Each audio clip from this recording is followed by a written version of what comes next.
اسلام کے اندر اس کی کیا فضیلت ہے، کیا اس کی حقیقت ہے، کیا درجہ ہے، کیا مقام ہے،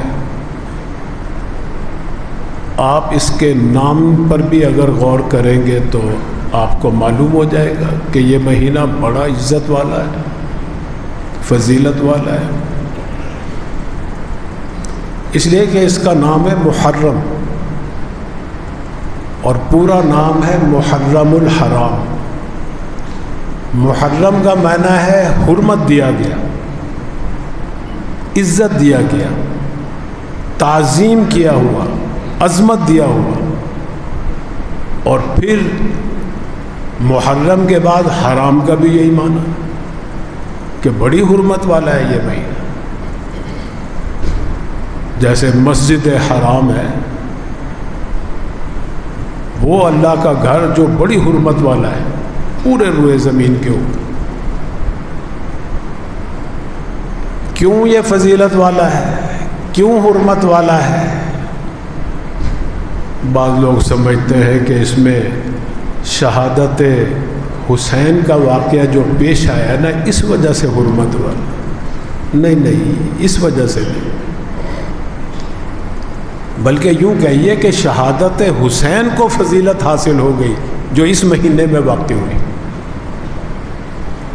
اس لیے کہ یہ مہینہ پچھلے دنوں میں بھی بڑا حرمت والا ہے۔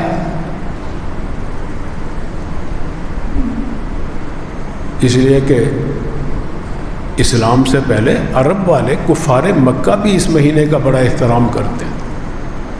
اگر کہیں قتال ہو رہا ہو، جدال ہو رہا ہو، لڑائی جھگڑا ہو رہا ہو، چھوڑ دیتے تھے، ختم کر دیتے تھے کہ محرم شروع ہو گیا، بعد میں لڑ لیں گے۔ اسلام جب آیا تو یہی سوال پیدا ہوا کہ کیا اب بھی اسلام کے اندر بھی یہ مہینہ قابل احترام ہے یا نہیں ہے؟ صحابہ نے حضور صلی اللہ علیہ وسلم سے مسئلہ پوچھا، سوال کیا، وحی کا دور تھا، اللہ نے جواب دیا وہی۔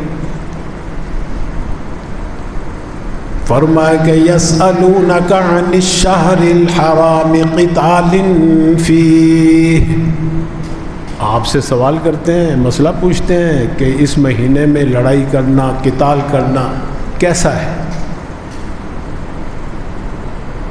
آیا اس کی اب بھی حرمت باقی ہے یا نہیں؟ پہلے تو تھی۔ تو اللہ تعالیٰ جواب دے رہے ہیں،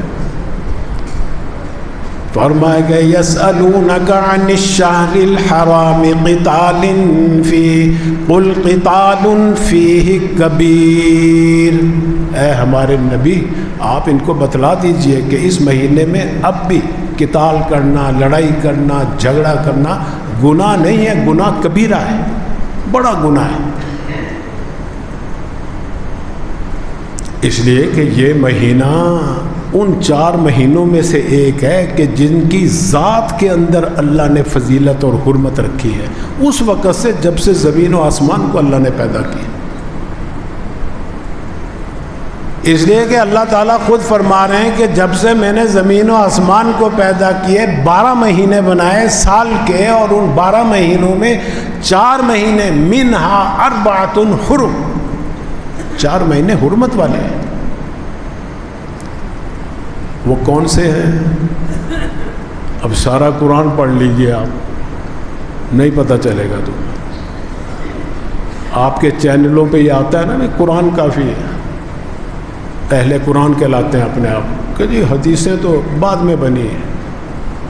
بھئی حدیث کے بغیر قرآن سمجھ ہی نہیں سکتے۔ تو حضور صلی اللہ علیہ وسلم نے فرمایا کہ 4 مہینے جو حرمت والے ہیں، 3 سلاسل متوالیات، 3 مہینے پیدر پہ، یہ جو ابھی گزرے 2 مہینے ذوالقعدہ، ذوالحجہ اور یہ محرم الحرام، اور ایک رجب کا مہینہ ہے، یہ اللہ کے نبی تفسیر کر رہے ہیں۔ تو آج بھی اس کی حرمت باقی ہے، فضیلت باقی ہے۔ یہ اس مہینے کے اندر حضرت عمر رضی اللہ تعالیٰ عنہ کو شہادت کا واقعہ پیش ہے، وہ شہادت بڑھ گئی۔ فضیلت والی ہو گئی. اور بھئی اگر شہدائے کربلا نے جانیں قربان کی ہیں تو ان کی نذرانے جو ہیں، ان کی جان کی قربانی جو ہے، ان کی شہادتیں جو ہیں، وہ بھی اللہ کے ہاں بڑی قدر و قیمت والی بڑھ گئی اس مہینے کی وجہ سے.